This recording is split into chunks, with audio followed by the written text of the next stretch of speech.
Tahsildar office ಅದು ಬಾಡಿಗೆ ಕಟ್ಟಡದಲ್ಲಿ ನಡೆಸ್ತಾ ಇದ್ದೀವಿ.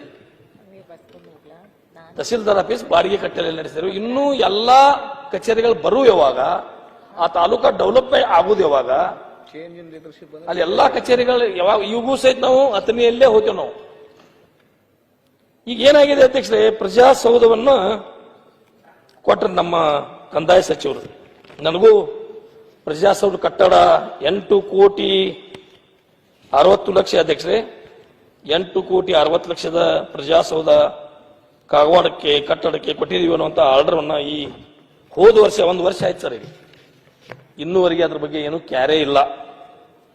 ಆಮೇಲೆ ಅದ್ರ ಜಾಗದ ಸ್ವಲ್ಪ ಪ್ರಾಬ್ಲಮ್ ಆಯ್ತು ಅಧ್ಯಕ್ಷರೇ. ಅಲ್ಲಿ ಜಾಗದ ಆದ್ರೂ ಈಗ ನಾವು ಸೂಕ್ತವಾದ ಜಾಗವನ್ನು ಕೊಡ್ತೀವಿ ಮತ್ತು ಅದೇ ಜಾಗದಲ್ಲಿ ಕಟ್ಟಲಿಕ್ಕೆ ಏನು ತೊಂದರೆ ಇಲ್ಲ. ಯಾರೋ ಒಬ್ರು ಮಹಾನುಭಾವರು ಅಲ್ಲಿ ಬಂದು ಒಂದು ರಿಪೋರ್ಟ್ ಕೊಟ್ಟಿದ್ದಾರೆ ಗೌರ್ಮೆಂಟ್ಗೆ, ಇಲ್ಲಿ ಕೆರೆ ಇದೆ, ಈ ಕೆರೆ ಜಾಗದಲ್ಲಿ ಕಟ್ಟಲಿಕ್ಕೆ ಆಗೋದ್ರಲ್ಲಿ ಕೆರೆ ಇಲ್ಲ.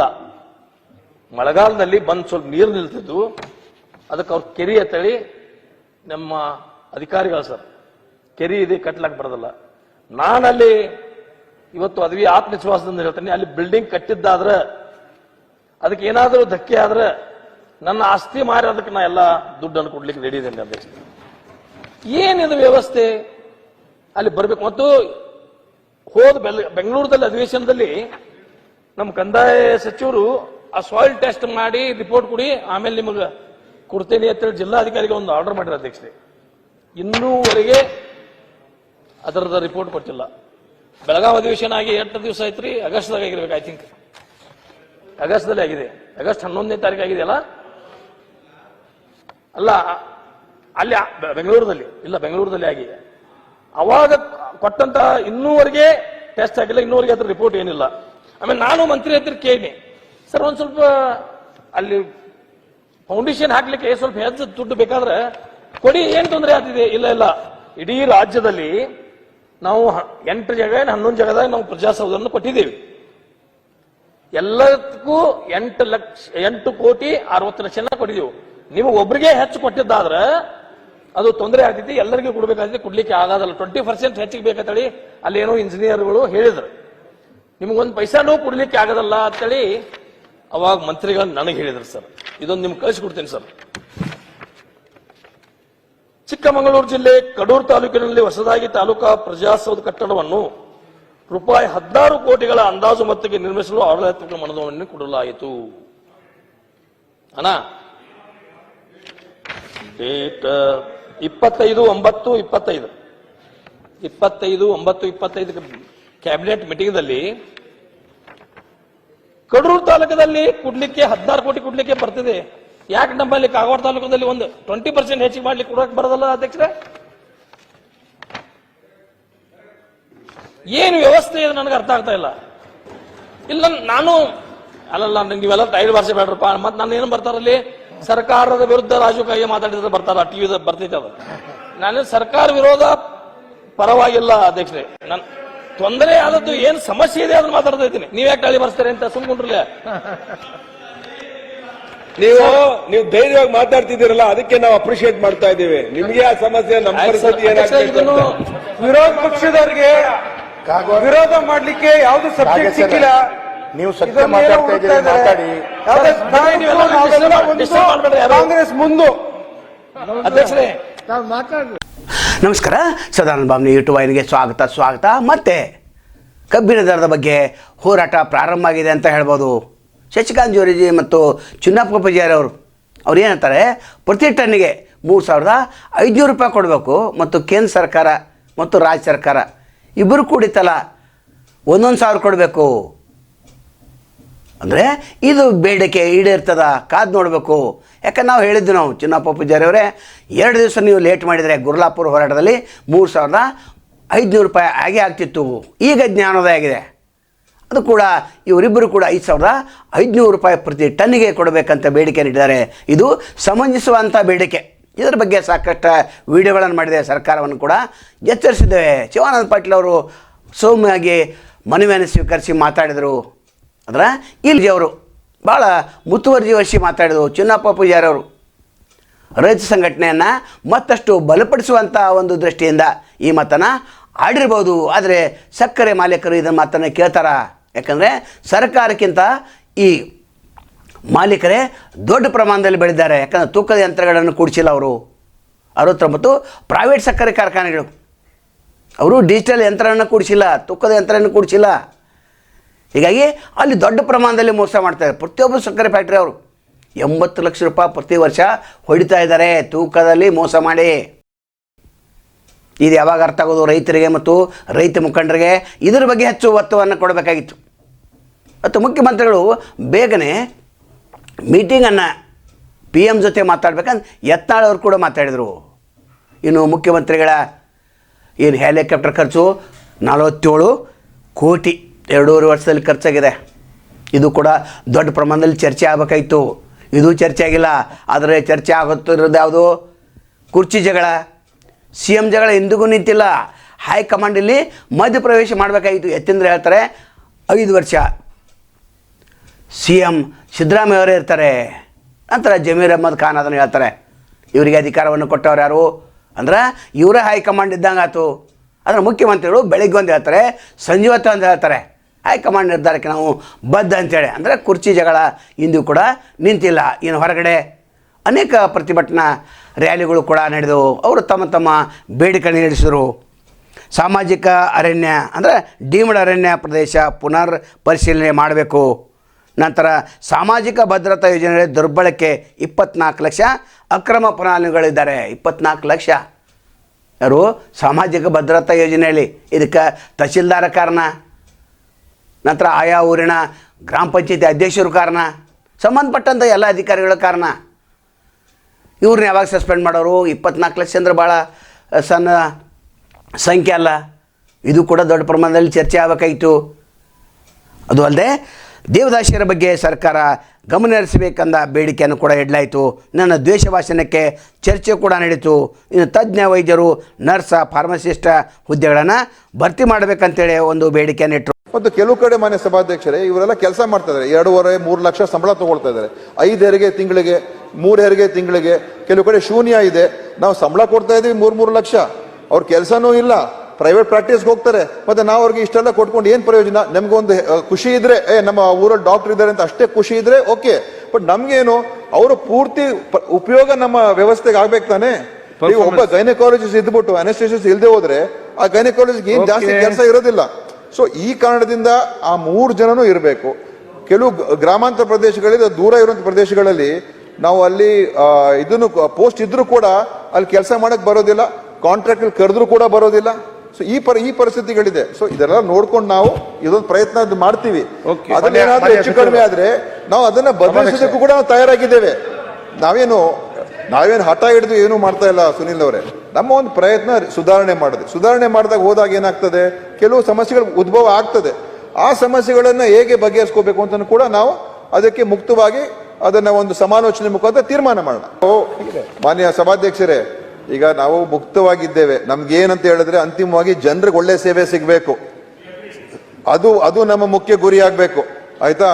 ಮತ್ತು ಸರ್ಕಾರಿ ಆಸ್ಪತ್ರೆಗಳಲ್ಲಿ ಅಲ್ಲಿ ಹೋದ್ರೆ ಡಾಕ್ಟರ್ಗಳು ಸಿಗ್ತಾರೆ ಅಂತ ಭಾವನೆ ಬರಬೇಕು, ಔಷಧಿ ಸಿಕ್ಕತ್ತೆ ಅಂತ ಭಾವನೆ ಬರಬೇಕು, ಮತ್ತು ಎಷ್ಟು ಗಂಟೆಗೆ ಹೋದ್ರು ಕೂಡ ಅಲ್ಲಿ ಸರ್ವಿಸಸ್ ಸಿಕ್ಕತ್ತೆ ಅಂತ ಭಾವನೆ ಬರಬೇಕು. ಅವಾಗ ಏನಾಗ್ತದೆ, ನಮ್ಮ ಆಸ್ಪತ್ರೆಗೆ ಬರ್ತಾರೆ. ಇಲ್ಲದೆ ಹೋದ್ರೆ ಎಲ್ಲರೂ ಕೂಡ ಪ್ರೈವೇಟು ಮತ್ತೆ ಖಾಸಗಿ ಆಸ್ಪತ್ರೆಗೆ ಹೋಗ್ತಕ್ಕಂಥದ್ದಾಗ್ತದೆ. ನೇಕಾರರ ನೆರವಿಗಾಗಿ ಸರ್ಕಾರ 2 ಸದನಗಳ ಸಭೆಯನ್ನು ಕರಿಬೇಕಂತೇಳಿ ಒತ್ತಾಯ ಕೂಡ. ಅವರು ದಿನನಿತ್ಯ ಮಂತ್ರಿ ಮನೆಗಳಿಗೆ ಅಲ್ಲಿ ಸ್ಟ್ರೈಕ್ ಮಾಡೋದು, ಎಲ್ಲ ಕಡೆನೂ ಸಹಿತ ಉದ್ಯೋಗ ಬಿಟ್ಟು ಅದನ್ನ ಮಾಡ್ತಾ ಇದ್ದಾರೆ. ಇನ್ನೂ ನಿಂತಿಲ್ಲ, ಇವತ್ತಿನವರೆಗೂ ಸ್ಟ್ರೈಕ್ ಹೋರಾಟ ಚಾಲು ಅದ. ಅಂತ ಬಡವರಿಗೆ ನೆರವಿಗೆ ಬರ್ರಿ, ನಿಮ್ಮ ಮಾತಿನ ಪ್ರಕಾರ ಕೊಡ್ರಿ. ಅದ ಜವಳಿ ಸಚಿವರು ಹೇಳಿದ್ರ ನಿನ್ನೆ, ಇಲ್ಲ ನಿಮ್ಮ ಸರ್ಕಾರದ ಹೇಳಿ, ನಮ್ಮ ಸರ್ಕಾರದ ₹1 ಕೊಡಬೇಡ್ರಿ. ನೀವು ನಮ್ಮ ಸರ್ಕಾರದಾಗ ಇದ್ದಿದ್ದ ಬಾಕಿ ₹1 ಕೊಡಬೇಡ್ರಿ. ನಿಮ್ಮ ಸರ್ಕಾರ ರಚನೆ ಆದದ್ದು ಏನ್ ಬಾಕಿ ಉಳಿದ ಆ ಬಿಲ್ ಅನ್ನ ಮನ್ನಾ ಮಾಡ್ರಿ. ಅದು ಕೇವಲ 20 ಕೋಟಿ ಅದ. 20 ಕೋಟಿನೂ ಮನ್ನಾ ಮಾಡಂಗಿಲ್ಲ ಅಂದ್ರೆ ಏನ್ ಮಾಡೋದು? ಯಾವ ಸಿಟ್ಟದ ನಿಮ್ಮ ನೇಕಾರ ಮೇಲ? ಅವರು ಮನುಷ್ಯರ್ರಿ, ಅವರು ನಿಮಗೆ ಓಟ್ ಹಾಕ್ತಾರ ಜನ. ಕೇವಲ ಬಿಜೆಪಿ ಗೆಟ್ಟ ಹೋಗಂಗಿಲ್ಲ, ನೇಕಾರೊಳಗೂ ನಿಮ್ಮ ಮುಖಂಡರದಾರ. ಅವ್ರು 20 ಕೋಟಿ ಮನ್ನಾ ಮಾಡತ್ ನಾವು ಯಾವ ಭಾಷೆಯಲ್ಲಿ ಹೇಳ್ಬೇಕ್ರಿ? ಮನೆ ಅಧ್ಯಕ್ಷರೇ, ನೀವಾದ್ರೂ ಹೇಳ್ರಿ ಅವ್ರಿಗೆ. ಅವ್ರು ಹೇಳಾಡ್ಲಿ ಏನಾರ ಒಂದು ಉತ್ತರ ಕೊಡ್ತಾರ.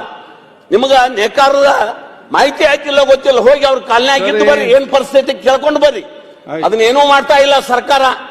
ಆ ಜವಳಿ ಸಚಿವರಂದು ಯಾಕೋ ಏನೋ ನೇಕಾರ ಮ್ಯಾಗ ಏನ್ ದ್ವೇಷತೆ ಏನೋ ಗೊತ್ತಿಲ್ಲ, ಯಾವುದಕ್ಕೂ ಸ್ಪಂದನೆ ಮಾಡ್ತಾ ಇಲ್ಲ. ಮಾನ್ಯ ಅಧ್ಯಕ್ಷರೇ, ದಯಮಾಡಿ ನಾ ಹೇಳ್ತೀನಿ, ನಾವು ನೇಕಾರ 20 ಕೋಟಿ ರೂಪಾಯಿ ಬಿಲ್ಲನ್ನ ಬಾಕಿ ಬಿಲ್ಲನ್ನ ಮನ್ನಾ ಮಾಡಿ, ನಿಮ್ಮ ತಪ್ಪದ, ನೀವು ಪ್ರಣಾಳಿಕೆ ಕೊಟ್ರಿ, ಅಧಿಕಾರ ವಹಿಸಿಕೊಂಡ ತಕ್ಷಣ ವಿದ್ಯುತ್ ಬಿಲ್ಲನ್ನ ನಾವು ನೇಕಾರ ವಿದ್ಯುತ್ ಬಿಲ್ಲನ್ನ ಮನ್ನಾ ಮಾಡ್ತೇವೆ. 6 ತಿಂಗಳು ಬಿಟ್ಟು ಜೀವ ಮಾಡ್ರಿ, 6 ತಿಂಗಳದ ಬಿಲ್ 20 ಕೋಟಿ ಉಳಿದ ಮನ್ನಾ ಮಾಡ್ರಿ. ಅದನ್ನ ಮಾಡ್ಬೇಕಂತ ಮಾನ್ಯ ಅಧ್ಯಕ್ಷರೇ, 1 ಮಿನಿಟ್ ನನಗೆ ಉಳಿದವ್ರಿಗೆ ಯಾರಿಗೆ ಕ್ರಮ ಮಾಡಂಗಿಲ್ಲ. ಕಡೆ ಮಾತಾಡೋ ಬಂದ ನಮಗೆ ನೀವು ಮಾಡ್ತೀರಿ ಅಂದ್ರೆ ಏನ್ ಮಾಡಿದ್ರಿ?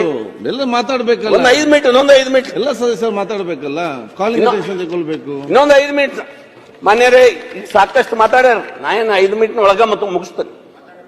ಈಗ ಈ ಕಿತ್ತೂರು ಕರ್ನಾಟಕ ಅಭಿವೃದ್ಧಿ ಬಗ್ಗೆ ಮಾತಾಡ್ಯಾರ, ಕಲ್ಯಾಣ ಕರ್ನಾಟಕ ಅಭಿವೃದ್ಧಿ ಬಗ್ಗೆ ನಮ್ದೇನೂ ತಕರಾರಿಲ್ಲ, ನಮ್ದೆಲ್ಲ ಸಹಕಾರ ಅದ. ಯಾರ್ಯಾರೋ ಹೇಳಿದ್ರು ಕಲ್ಯಾಣ ಕರ್ನಾಟಕ ನೀವೇನ್ ದುಡ್ಡು ಕೊಟ್ರಿ ಅಂತ ಕೇಳಿದ್ರಿ. ಯಡಿಯೂರಪ್ಪನ ಕಲ್ಯಾಣ ಕರ್ನಾಟಕ ದುಡ್ಡು ಕೊಡೋದು ಪ್ರಾರಂಭ ಮಾಡ್ಯಾರ, ನನಗೆ ಗೊತ್ತಿದ್ದ ಮಟ್ಟಿಗೆ. ಅಂಕಿ ಸಂಖ್ಯೆ ತಕ್ಕೋಬೇಕು. ಮೊದಲನೇ ಕ್ಯಾಬಿನೆಟ್ ಒಳಗ ಕಲ್ಯಾಣ ಕರ್ನಾಟಕದಾಗ 3,000 ಕೋಟಿ ಕೊಟ್ಟರು, ಮರು ವರ್ಷ 5,000 ಕೋಟಿ ಕೊಡುವಂತ ಡಿಕ್ಲೇರ್ ಮಾಡಿರ್ತಾರೆ. ನೀವೆಲ್ಲಿ ಕೊಟ್ರಿ ಅಂತ ಕೇಳುವಂತ ಕೆಲಸ ಮಾಡ್ತಾರೆ. ಇವರು ಒಂದು ಸ್ಪೆಷಲ್ ಕ್ಯಾಟಗರಿ ಅಟ್ಟ ಮಾಡಿದ್ರೆ ಅವರ ಮಾಡ್ಯಾರ, ನಾವಿಲ್ಲ ನಾಗಿಲ್ಲ. ಅದರ ದುಡ್ಡು ಕೊಟ್ಟಿದ್ದು ಯಡಿಯೂರಪ್ಪ, ನಮ್ಮ ಸರ್ಕಾರ ಎಲ್ಲ ಮೊದಲು ಪ್ರಾರಂಭ ಮಾಡಿದ್ದು. ಕಂಡು ಬಂತು. ಇನ್ನು ಚಿಕ್ಕೋಡಿ ಜಿಲ್ಲೆ ಆಗ್ಬೇಕಂತ 4ನೇ ದಿನ ಹೋರಾಟ. ಇನ್ನು ರಾಜೀವ್ ಕಾಗೆ ಅವರು ಭಾಳ ಮಾರ್ಮಿಕವಾಗಿ ಮಾತಾಡಿದರು. ಅವರ ಬೆಂಬಲಕ್ಕೆ ಇಡೀ ಉತ್ತರ ಕನ್ನಡ ಶಾಸಕರು ಇರಬೇಕಾಗಿತ್ತು, 96 ಶಾಸಕರು ಇರಬೇಕಾಗಿತ್ತು. ಯಾಕಂದ್ರೆ ಉತ್ತರ ಕರ್ನಾಟಕ ಪ್ರತ್ಯೇಕ ರಾಜ್ಯ ಆದರೆ ಅನೇಕ ಸಮಸ್ಯೆಗಳು ಬಗೆಹರಿತವೆ ತಿಳಿಯಾಗಿ ಹೇಳಿದರು. ಆದರೆ ಇವರ ಬೆಂಬಲಕ್ಕೆ ಯಾರೂ ನಿಲ್ಲಲ್ಲ. ಅದು ಭಾಳ ದುರ್ದೈವದ ಸಂಗತಿ ಅಂತ ಹೇಳ್ಬೋದು. ಅಂದರೆ ಇವ್ರಿಗೂ ಬೇಡಾಗಿಲ್ಲ, ಉತ್ತರ ಕನ್ನಡದ ಶಾಸಕರಿಗೆ ಬೇಡಾಗಿಲ್ಲ ಅಂತ ಅಂದಾಗ ರಾಜೀವ್ ಕಾಗೆ ಮಾತಿನಲ್ಲಿ ಅರ್ಥ ಏನಿದೆ? ಇವರೇನಾದರೂ ನನಗೆ ಮಂತ್ರಿ ಪದ ಕೊಡ್ರಿ, ನಾನು ಸುಮ್ಮನೆ ಇರ್ತೇನೆ ಅಂತ ಒಳತಂತ್ರವನ್ನು ಏನಾದರೂ ಮಾಡಿಕೊಂಡಿದ್ದಾರೆ ಅಂತ ಕೇಳಬೇಕಾಗ್ತದೆ. ಇನ್ನು ಅನೇಕ ಚರ್ಚೆಗಳು, ಸ್ವಾರಸ್ಯಕರ ಚರ್ಚೆಗಳು ಕೂಡ ಅದು ಸದನದಲ್ಲಿ ಗಂಭೀರ ಚರ್ಚೆಗಳು ಆಗಿವೆ. ಮತ್ತು ಪರಿಹಾರ ಕೊಡುವಂಥ ಚರ್ಚೆಗಳು ಕೂಡ ಆಗಿದೆ. 14 ಮಸೂದೆಗಳನ್ನು ಮಂಡನೆ ಕೂಡ ಆಗಿದೆ. ಇನ್ನು ವಿಧಾನ ಪರಿಷತ್ನಲ್ಲಿ ಅಲ್ಲಿ ಕೂಡ ಒಳ್ಳೆ ಚರ್ಚೆಗಳಾದವು. ಅದರ ಆ ಸದನದಲ್ಲಿ ಬಂದಂಥ ಮಸೂದೆಗಳು ಇಲ್ಲಿ ಪಾಸಾಗಬೇಕಲ್ಲ, ಪಾಸಾದ ನಂತರ ರಾಜ್ಯಪಾಲರು ಎಷ್ಟು ತಡೆ ಹಿಡಿತಾರೆ ಕಾದು ನೋಡಬೇಕು. ಇನ್ನು APMC ತಿದ್ದುಪಡಿ ಕಾಯ್ದೆ ಅದು ಕೂಡ ಬರಬೇಕಾಗಿದೆ. ಅನೇಕ ತಿದ್ದುಪಡಿ ಕಾಯ್ದೆಗಳನ್ನು ತರ್ತಾ ಇದ್ದಾರೆ. ಆದರೆ ಎಷ್ಟು ಅನುಷ್ಠಾನ ಮಾಡ್ತಾರೆ ಅದಕ್ಕೆ ಭಾಳ ಮಹತ್ವ ಇದೆ. ಇನ್ನು ಕೇವಲ ಹಣಕಾಸು ಇಲಾಖೆಯನ್ನು ಹೊಂದಿದಂಥ ಮುಖ್ಯಮಂತ್ರಿಗಳು ಕೇವಲ ಬಜೆಟ್ ಮಂಡನೆ ಮಾಡಿದರೆ ಸಾಲದು, ಆ ಬಜೆಟ್ ಅನುಷ್ಠಾನ ಆಗಬೇಕಲ್ಲ. ಹಿಂದೆ ಯಡಿಯೂರಪ್ಪನೂ ಬಜೆಟ್ ಮಂಡನೆ ಮಾಡಿದ್ರು, ಕುಮಾರಸ್ವಾಮಿ ಅವರು ಮಾಡಿದ್ರು, ಅವರು ಕೂಡ ಫೈನಾನ್ಸ್ ಇಟ್ಕೊಂಡರು, ನೀವು ಕೂಡ ಫೈನಾನ್ಸ್ ಇಟ್ಕೊಂಡಿರಿ. ಆದರೆ ಫೈನಾನ್ಸದ ತಜ್ಞರೇ ನೀವು ಅಲ್ಲವೇ ಅಲ್ಲ. ಮತ್ತು ಬಜೆಟ್ ಮಂಡನೆ ಮಾಡುವಾಗ ಸಾಮಾಜಿಕ ನ್ಯಾಯವನ್ನು ನೀವು ಎತ್ತಿ ಹಿಡಿದಿರಾ? ಇಲ್ಲವೇ ಇಲ್ಲ. ಒತ್ತಡ ಎತ್ತಿ ಹಿಡಿದ್ರು ಕೂಡ ಆ ಒಂದು ಯೋಜನೆಯ ಲಾಭ ಬಡವರಿಗೆ ಸಿಗ್ತಾ ಇದೆಯಾ? ಈ 24 ಲಕ್ಷ ಏನು ಸಾಮಾಜಿಕ ಭದ್ರತಾ ಯೋಜನೆಯಲ್ಲಿ ದುರ್ಬಳಕೆ ಮಾಡ್ಕೊಂಡವರು ಅದನ್ನು ಕಂಡು ಹಿಡಬೇಕು. ಇನ್ನು ಪ್ರಾಥಮಿಕ ಶಾಲೆಗಳಲ್ಲಿ 17 ಲಕ್ಷ ದಾಖಲಾತಿ ಕುಸಿದಿದೆ ಅಂತ. ಇದಕ್ಕೆ ಯಾರು ಕಾರಣ? ಈ BOಗಳ ಕಾರಣ. ಆ BOಗಳನ್ನು ಸಸ್ಪೆಂಡ್ ಮಾಡಬೇಕು. 17 ಲಕ್ಷ ದಾಖಲಾತಿ ಪ್ರೈವೇಟ್ ಸ್ಕೂಲಿಗೆ ಹೋದರು, ಅದು ಕೂಡ ಗಂಭೀರ ಚರ್ಚೆ ನಡಿಬೇಕಾಗಿತ್ತು. ಇನ್ನು ಸೌದತ್ತಿಯವರು ಪ್ರತ್ಯೇಕ ಜಿಲ್ಲೆ ಕೇಳ್ತಾಯಿದ್ದಾರೆ, ಕೇಂದ್ರ ಸ್ಥಳ ಬೈಲೊಂಗಲ್ ಕೇಳ್ತಾಯಿದ್ದಾರೆ, ಅತ್ತಿನಿಯವರು ಪ್ರತ್ಯೇಕ ಜಿಲ್ಲೆ ಆಗಬೇಕಂತ ಅವರು ಕೇಳ್ತಾ ಇದ್ದಾರೆ. ಇದು ಅಸಮಂಜಸ ಬೇಡಿಕೆ. JH ಪಾಟೀಲ್ ಅವರು 1997ರಲ್ಲಿ ಪ್ರತ್ಯೇಕ ಜಿಲ್ಲೆ ಮಾಡಿದರು, ಗೋಕಾಕ, ಚಿಕ್ಕೋಡಿ ಮತ್ತು ಬೆಳಗಾವಿ. ಆವಾಗ ಜನತಾದಳದಿಂದ 11 ಶಾಸಕರಿದ್ದರು. 11 ಶಾಸಕರು ಕೂಡ ಒಮ್ಮತ ನಿರ್ಣಯವನ್ನು ಕೈಗೊಂಡಿದ್ರು. ಈಗ ಮುಖ್ಯಮಂತ್ರಿ ಏನು ಹೇಳ್ತಾರೆ, ನೀವು 18 ಶಾಸಕರು ಕೂಡ್ಕೊಂಡು ಬನ್ನಿ ಅಂತ ಹೇಳ್ತಾರೆ. ಹೆಂಗೆ ಸಾಧ್ಯ ಇದೆ? ಸಾಧ್ಯ ಆಗೋದೇ ಇಲ್ಲ. ಅದಕ್ಕೆ ಕನ್ನಡ ಹೋರಾಟಗಾರರು ಕೂಡ ಒಂದು ಬೇಡಿಕೆ ನೀಡಿದ್ದಾರೆ, ಈ ಜಿಲ್ಲೆ ಮಾಡಬೇಕಾದ್ರೆ ನಮ್ಮನ್ನು ಕೂಡ ಪರಿಗಣಿಸಬೇಕು ಅಂತ ಕೇಳಿದ್ದಾರೆ. ಕಾದು ನೋಡಬೇಕು. ಕೇವಲ BPL ಕಾರ್ಡದಿಂದ APL ಮಾಡೋದನ್ನು ಬಿಡಬೇಕು. ಇನ್ನು ಜನವರಿಯಿಂದ ಇಂದಿರಾ ಕಿಟ್ಟನ್ನು ಯಾವ ರೀತಿ ಪೂರೈಸ್ತಾರೆ ಕಾದು ನೋಡಬೇಕು. ಈ 5 kg ಅಕ್ಕಿ ಸಲುವಾಗಿ ಏನು ಕೊಡಬೇಕಾಗಿತ್ತು ಅದನ್ನು ಕಿಟ್ ರೆಡಿ ಮಾಡ್ತಾರೆ. ಹಾಗಾದರೆ 10 ಕಿಲೋ ಅಕ್ಕಿ ಬದಲಾಗಿ ಇದನ್ನು ಮಾಡ್ಬೋದಿತ್ತಲ್ಲ, ಇನ್ನಷ್ಟು ಉಪಯುಕ್ತ ಆಹಾರ ಪದಾರ್ಥಗಳು ಸಿಗ್ತಿದ್ದು. ಇನ್ನು ಪ್ರಾಣಿ ಸಂಗ್ರಹಾಲಯದ ಕೃಷ್ಣ ಮಗಳ ಸಾವು ಅದು ಕೂಡ ತನಿಖೆ ಹಂತ ಮುಗಿದೋಗಿದೆ. ಆದರೆ ಯಾವ ರೀತಿ ತನಿಖೆ ಮಾಡಿದರು ಅದು ಕೂಡ ಚರ್ಚೆ ಆಗಬೇಕಾಗಿತ್ತು. ಅನೇಕ ಚರ್ಚೆಗಳು ಇನ್ನೂ ಕೂಡ ಅಪೂರ್ವವೇ. ಉತ್ತರ ಕರ್ನಾಟಕದ ಬಗ್ಗೆ ಮೊಸಳೆ ಕಣ್ಣೀರು ಹಾಕೋದನ್ನು ದಕ್ಷಿಣ ಕನ್ನಡ ಶಾಸಕರು ಬಿಡಬೇಕು ಮತ್ತು ಉತ್ತರ ಕನ್ನಡ ಶಾಸಕರು ಇಂದಿಯೂ ಕೂಡ ಸರ್ಕಾರವನ್ನು ತರಾಟೆಗೆ ತೆಗೆದುಕೊಂಡಿಲ್ಲ. ಆಡಳಿತ ಪಕ್ಷ ಆಗಲಿ ವಿರೋಧ ಪಕ್ಷ ಆಗಲಿ, ವಿರೋಧ ಪಕ್ಷರು ಚೆನ್ನಾಗಿ ಮಾತಾಡ್ತಾ ಇದ್ದಾರೆ. ಆದರೆ ಇವರು ಕೂಡ ಉತ್ತರ ಕರ್ನಾಟಕ ಬೇಡಾಗಿದೆ ಪ್ರತ್ಯೇಕ ರಾಜ್ಯ, ಅದು ಕೂಡ ಉತ್ತರ ಕರ್ನಾಟಕದ ಸಮಸ್ಯೆಗಳ ಬಗ್ಗೆ, ಅಂದರೆ ಉತ್ತರ ಕರ್ನಾಟಕ ರಾಜ್ಯ ಪ್ರತ್ಯೇಕ ರಾಜ್ಯ ಬೇಡಾಗಿದೆ, ಆದರೆ ಉತ್ತರ ಕನ್ನಡದ ಸಮಸ್ಯೆಗಳ ಬಗ್ಗೆ ಇವರು ಚರ್ಚೆಯನ್ನು ಮಾಡ್ತಾಯಿದ್ದಾರೆ. ಅದರ ಒಂದೇ ಚರ್ಚೆ ಸಾಲದು. ಇಲ್ಲಿ ಎಚ್ ವಿಶ್ವನಾಥ್ ಹೇಳ್ತಾರೆ ಕೇವಲ ಬಜೆಟ್ ಮಂಡನೆ ಮಾಡೋದು ಬಿಡಬೇಕು, ಇದು ಅನುಷ್ಠಾನಕ್ಕೆ ಬರಬೇಕು. ಏನು ವಿಶೇಷ ಪ್ಯಾಕೇಜ್ ಮುಖ್ಯಮಂತ್ರಿಗಳು ಘೋಷಣೆ ಮಾಡ್ತಾರೆ, ಕಾದು ನೋಡಬೇಕು. ಇನ್ನು 13 ಅಧಿವೇಶನ ಮುಗಿದ್ರು ಕೂಡ ಇಂದು ಕೂಡ ಉತ್ತರಕ್ಕೆ ನ್ಯಾಯ ಸಿಕ್ಕಿಲ್ಲಂತೆ ರಾಜು ಕಾಗೆಯವರು ಮಾರ್ಮಿಕವಾಗಿ ಹೇಳಿದರು. ಅನೇಕ BJP ಶಾಸಕರು ಕೂಡ ಇದನ್ನು ಹೇಳಿದ್ದಾರೆ.